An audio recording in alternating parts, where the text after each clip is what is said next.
Alô, comunidade das redes sociais! Mais uma vez aqui para tratarmos de mais um tema. Mas antes de entrarmos no tema de hoje, gostaria de solicitar você mais uma vez a se inscrever no nosso canal, a fazer o teu comentário, a dar o seu like e fazer e compartilhar o nosso material com outras pessoas. E ao se inscrever, que você acione o sininho para receber notificações de novos vídeos. E acima de tudo, se inscreva no nosso canal e compartilhe os nossos vídeos com outras pessoas, para que você nos ajude a divulgar essa importância que nós damos a esse canal, por ele ser uma convocação para que os professores venham a participar do debate público. Nós, professores, precisamos estar no debate público diante dessa grande multidão. E, aliás, o vídeo de hoje vai tratar dessa questão da multidão na sua relação com a escola e qual o papel do professor dentro desse contexto. Esse vídeo também, esse canal tem o objetivo de combater esse pensamento binário nas redes sociais. Às vezes as pessoas entram no meu grupo, no meu privado, apenas para me contestar. Se eu sou de esquerda, então tudo que eu falo está errado. Se a polícia mata 2 jovens, eu estou errado se eu criticar, porque eu sou de esquerda. Então eu não posso criticar. Então, na condição de esquerda, eu sou o inimigo. Tudo que eu falo está errado. Seria o mesmo de eu dizer que toda pessoa de direita falou qualquer coisa está errada. Não. Quem age assim é o pensamento binário. Mas nós não somos binários. Nós somos seres humanos. E como seres humanos, que nós tenhamos o mínimo de critérios para chegarmos às nossas conclusões. Mas antes de entrar no tema de hoje também, gostaria de mais uma vez convidar você a entrar no site da Amazon e a solicitar Crônicas, Poesias e Heresias, de Eli Vasconcelos. Vale a pena, que é um excelente livro. Que você também participe do meu grupo de Facebook, Filosofia com Eldon Rosa Masson. Rosa Masson sempre com 2 S e tudo junto. E que você também entre diariamente no meu blog, cujo endereço é rosamasson.blogspot.com. Vamos ao tema de hoje. O tema de hoje é escola, povo e multidão. Ontem eu vi um filme interessante. O nome do filme é Entre Nós Talvez Estejam Multidões. Eu não sei se a pessoa que fez esse filme chegou a ler o livro de Antônio Negri, onde ele estabelece esse conceito de multidão, onde ele separa o conceito de multidão do conceito de povo, que é o conceito mais tradicional quando nós nos referimos a um grande número de pessoas, a um grande número de gente que faça parte de um determinado grupo social. Mas Antônio Negri tem um conceito diferente, onde ele aborda o ser humano nesses dias, que é o conceito de multidão. E esse filme ele foi gravado nas fases anteriores à eleição de Bolsonaro. E ele mostra numa determinada ocupação territorial da cidade de Belo Horizonte as conversas entre as pessoas. As conversas sem uma forma muito definida. Essas conversas também colocavam a apreensão das pessoas para com o governo que poderia vencer as eleições. Mas também dentre muitos aspectos daquelas pessoas. E o que me chamou a atenção no filme é que os conceitos eles não eram assim tão definidos sempre. Porque quando as coisas ocorrem entre a multidão, nós temos uma certa dificuldade a mais de identificar, porque o conceito de multidão é diferente do conceito de povo, que também é atravessado pelo conceito de massa urbana. E a gente percorrendo a história, a gente percebe os lugares dessa diferença. Porque eu também estou motivado a falar sobre isso, porque agora, nessa fase onde nós passamos por essa dificuldade toda proporcionada pela Covid-19, os nossos alunos tiveram que ir para casa e a gente foi para casa para realizar o estudo remoto entre nós, professores e alunos. E no nosso conceito de povo, o que a gente dizia? Bom, os alunos, nossos alunos estão conectados, todos os professores estão conectados, o povo está conectado. Só que nós nos esquecemos que o conceito de povo, na urbanidade, da modernidade, da pós-modernidade, ele é atravessado também pelo conceito de massa. De uma massa um tanto quanto informe, e também pelo conceito de multidão. E quando a gente diz os nossos alunos estão conectados, nós falamos isso de acordo com o conceito de povo, como se nós estivéssemos dizendo o povo está conectado, o professor está conectado. Mas mesmo nós, professores, tivemos muitas dificuldades, porque, na realidade, nem sempre, em todos os lugares da multidão, as pessoas estão devidamente conectadas. Nossos alunos tiveram muita dificuldade, porque no Brasil, para você ter um bom plano de internet, você não paga tão barato assim. Então, quem está conectado? Qual aluno está conectado? Porque numa família de 3, 4, 5, 6, 7 pessoas, quantos estão trabalhando nessa casa? E de acordo com o que eles ganham, com o que se ganha em cada casa, dá para confirmar que todas as famílias estão conectadas? Difícil. Mas nós ficamos presos àquele conceito tradicional de que o povo é assim, o povo é assado.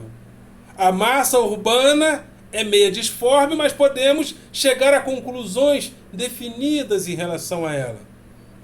Mas as coisas vêm mudando, as coisas mudam com os tempos. As coisas eram diferenciadas no passado, quando as pessoas eram organizadas através das etnias familiares, através dos clãs, através das tribos, porque essas organizações se davam em torno, muitas das vezes, de lideranças paternas, patriarcais e patrilineares, ou lideranças maternas e matrilineares. Mas de repente nós entramos na modernidade, entramos nos séculos XV e XVI e começam a ser formados os primeiros estados absolutistas. Esses estados começam a observar o povo de acordo com a perspectiva do rei, de acordo com a perspectiva do soberano.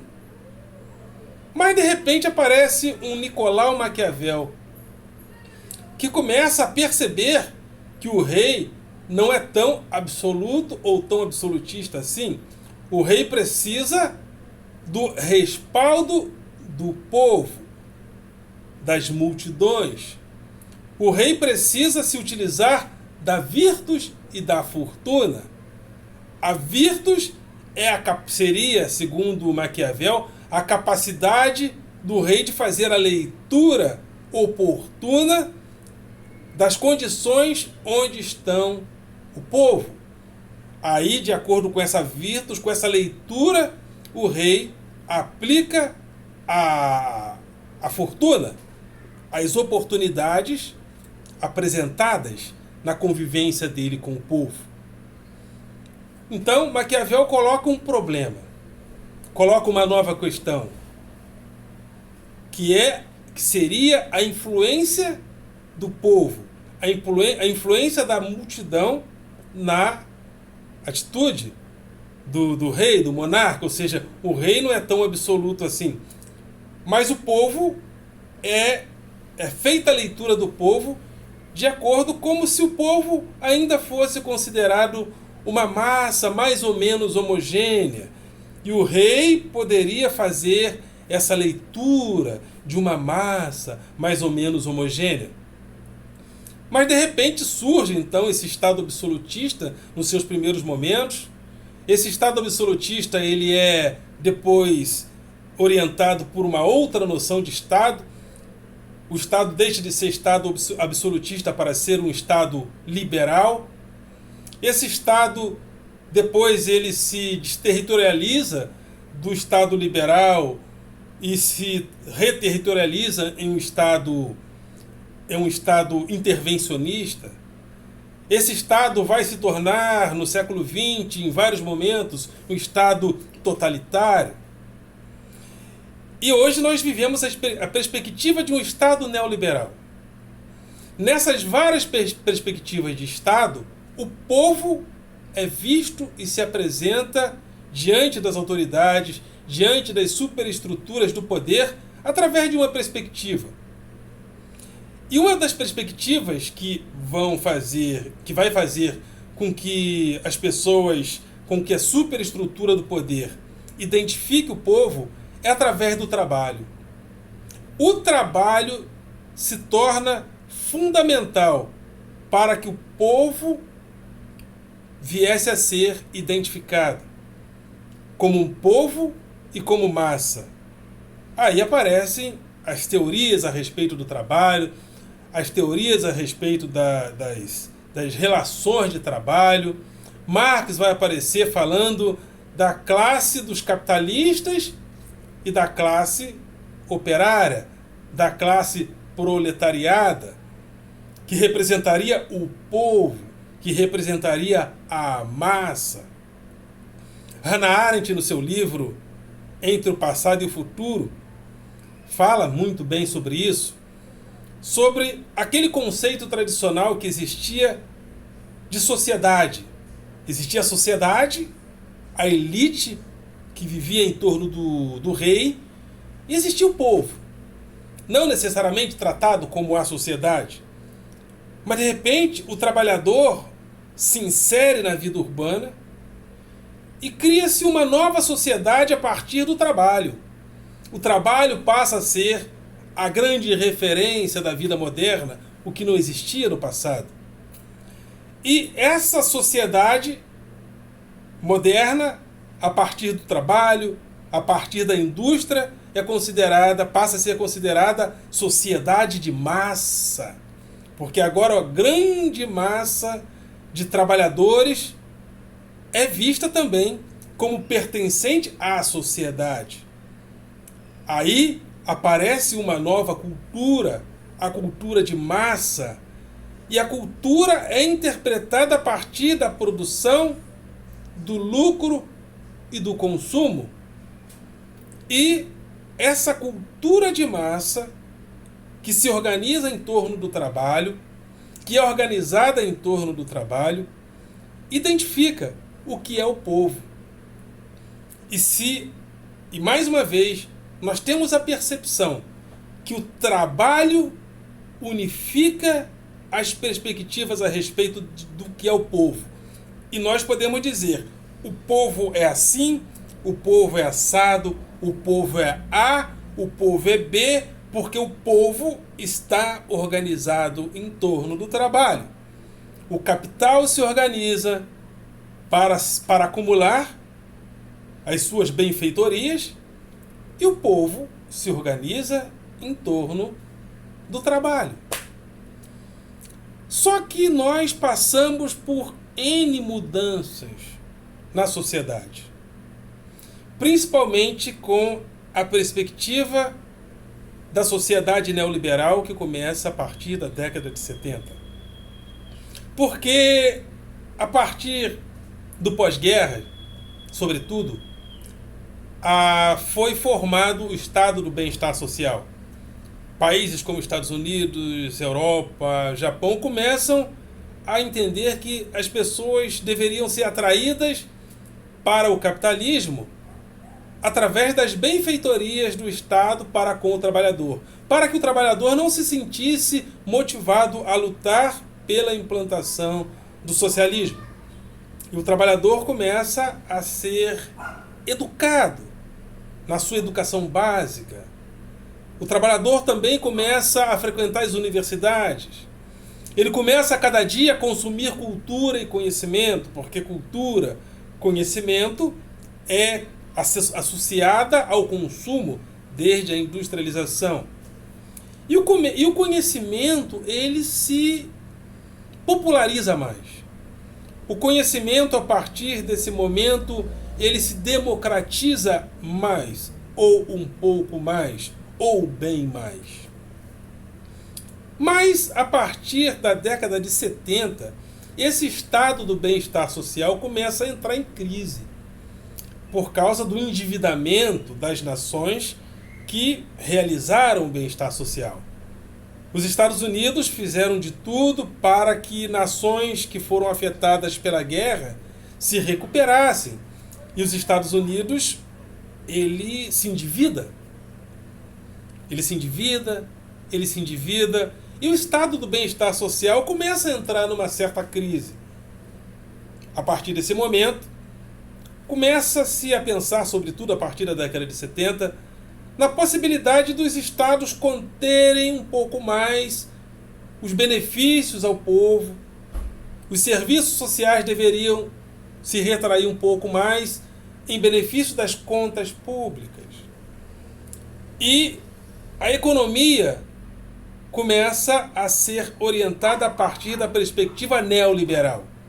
Não necessariamente liberal como no passado, mas neoliberal. As contas públicas, as grandes instituições financeiras começam a fazer parte das estratégias políticas, das estratégias do Estado, das estratégias do mercado, e uma nova mercadoria passa a fazer parte em muito mais larga escala.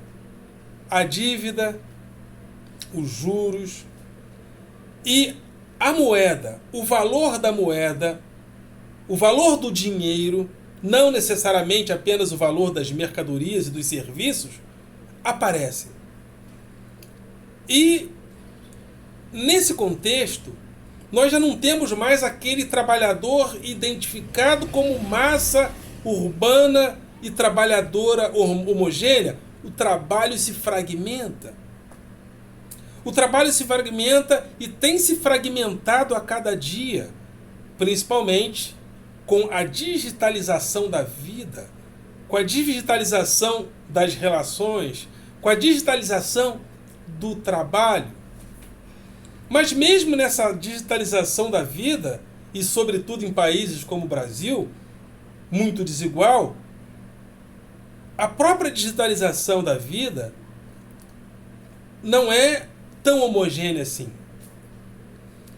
E como as coisas já não são tão homogêneas como no passado, a vida do trabalho que organizava e que identificava a massa urbana de maneira um pouco mais homogênea, já não pode ser realizada da mesma maneira, porque nós estamos muito fragmentados no mundo do trabalho. Como nós vamos nos reorganizar, nos organizarmos como trabalhadores como no passado, se nós estamos inteiramente fragmentados? E da maneira como nós organizamos o mundo do trabalho, dentro dessas expectativas, nós organizamos também a escola. E quando nós pensamos a escola como se os nossos alunos fizessem parte do povo, quem são os nossos alunos? É o povo. E o povo está conectado. O povo está ligado. O povo está recebendo informações. Informações, informações, informações e informações. Mas até que ponto esse povo, esse aluno inserido no que nós chamamos de povo, está devidamente formado nesse mundo digital, nesse mundo globalizado e nesse mundo digitalizado como hoje. Estamos tendo, hoje, com a presença diante dos nossos alunos, com todas as suas dificuldades de participar das aulas remotas, que esse fenômeno demonstra para a gente que em mais essa oportunidade nós não podemos mais identificar as pessoas, o trabalhador e os nossos alunos e os nossos estudantes como o povo. Porque sequer nós, professores, também estávamos preparados para essa situação, para esse momento. Porque não é em tudo que todos os professores também estão conectados. O professor também, juntamente com os alunos, não está 100% inteirado. Então, as coisas, ou seja, essa fase de pandemia e essas oportunidades de participarmos dos estudos remotos demonstraram para a gente, em mais uma oportunidade, que nós não podemos mais ser tratados como povo homogêneo ou como massa urbana mais ou menos, administrável. Nós somos uma multidão. Uma multidão urbana que se desloca em uma infinidade de representações. Como organizar essa massa urbana? Como organizar? Como a identificar? Se uma das características da modernidade é exatamente o identitarismo. Nós estamos a cada dia divididos e subdivididos em pequenas tribos urbanas, em pequenas tribos digitais, em pequenas tribos de WhatsApp, com uma série, tudo vira assunto para um grupo de WhatsApp. Grupo de WhatsApp, não solte pum no elevador. Aí grupo de WhatsApp, não solte pum no elevador. Grupo de WhatsApp, eu sou contra a minissaia. Grupo de WhatsApp, eu sou contra a minissaia. Grupo de WhatsApp, negão, corta o cabelo. Grupo de WhatsApp, negão, corta o cabelo. Então, a nossa vida está muito fragmentada. Aí eu volto à importância deste canal. O professor entrar no debate. Porque nós, professores, aí entra mais uma vez a importância desse canal. Nós, professores, representamos o primeiro contato que a criança, que o jovem e que o adolescente tem com a cultura formal. E nesse mundo do trabalho que se desorganiza, inclusive sindicalmente, porque a força dos sindicatos também tem sido tirada, mas nós, professores, estamos ainda, sobretudo no Brasil, sindicalmente mais ou menos organizados. Nós temos os nossos sindicatos da categoria. Aí eu coloco mais uma vez a importância do professor ter voz. Porque nós, professores, estamos diante desta multidão. Estamos em contato com essa multidão, transmitindo a ela a cultura formal. Nós temos a oportunidade de sermos a mediação, nós temos a oportunidade de fazer a leitura deste mundo para essa grande multidão, nessa grande multidão, porque nós não só podemos fazer a interpretação dessa multidão, como nós também fazemos parte dela, com todas as suas virtudes e com todas os seus problemas. Mais uma vez, destaco também por isso a importância deste canal. Então, um dos objetivos que eu penso e que nós professores devemos a cada dia mais nos esforçar é para glamourizar o conhecimento. Sobretudo num país como o Brasil, onde estão querendo de todas as formas tirar o glamour do conhecimento. Desde o governo federal, com aquele pangaré da República lá, que faz de tudo para tirar a importância da cultura formal, do conhecimento formal. Se morre qualquer pessoa de importância na cultura brasileira, o pangaré não dá uma nota. Quando morreu lá um MC que até batia na mulher, o pangaré da República homenageou. Então nós estamos vivendo num momento de estupidez. E nós, professores, somos a voz dessa cultura formal, não apenas no sentido de falar por ela, mas no sentido de falar em meio a ela. Então, mais uma vez, eu, através deste canal, convoco, chamo professores, venham para o debate público. Você, professorinha da creche, faça o teu canal, faça o teu grupo de Facebook. Vamos para a rede, porque não temos outra alternativa. A ignorância está na rede, a estupidez está na rede. Vários intelectuais já entenderam e estão indo para a rede. E nós, da escola pública, da educação básica, da creche ao ensino médio, precisamos entrar nesse debate para glamourizar o conhecimento em meio à multidão. Ok, galera? Vocês são do coração.